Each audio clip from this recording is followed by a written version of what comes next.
So John Cena's heel turn. Was it too soon to pull the plug on it? I'd say yes in a sense, because I want to see where they kind of push it.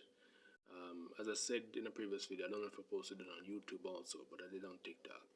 I actually wanted it to be a case where the double turn that was expected, I wanted that to be the thing, but I wanted it more near to the end, his last match. I wanted it to be probably, versus Cody still, but I wanted it to be a case where this would be John Cena's last match, him getting ready to leave.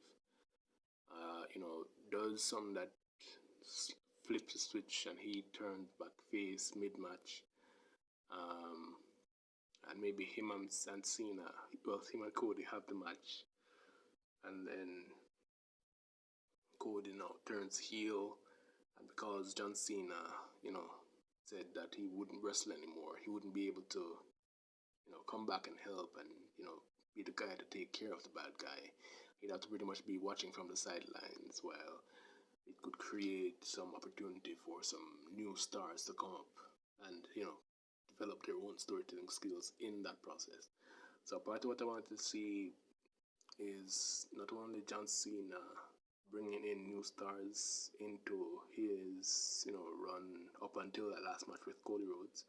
I wanted it to be a case where those new stars now, since John Cena wouldn't be taking up as much space, could tell some interesting stories with Cody Rhodes being the heel.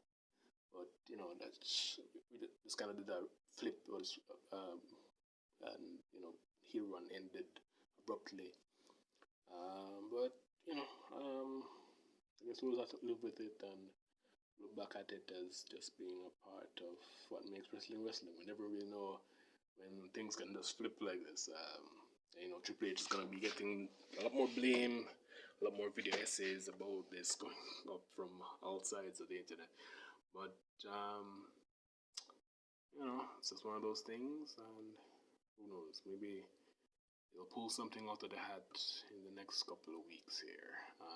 John Cena versus Brock Lesnar, always an interesting pairing. Will this be as good as they are hoping it will be?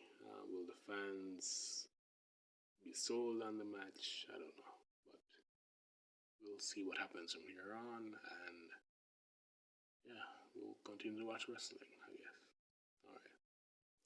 Well, if you're interested in like wrestling stories, the whole narrative and everything from my perspective, I actually have a couple of wrestling stories you can check out.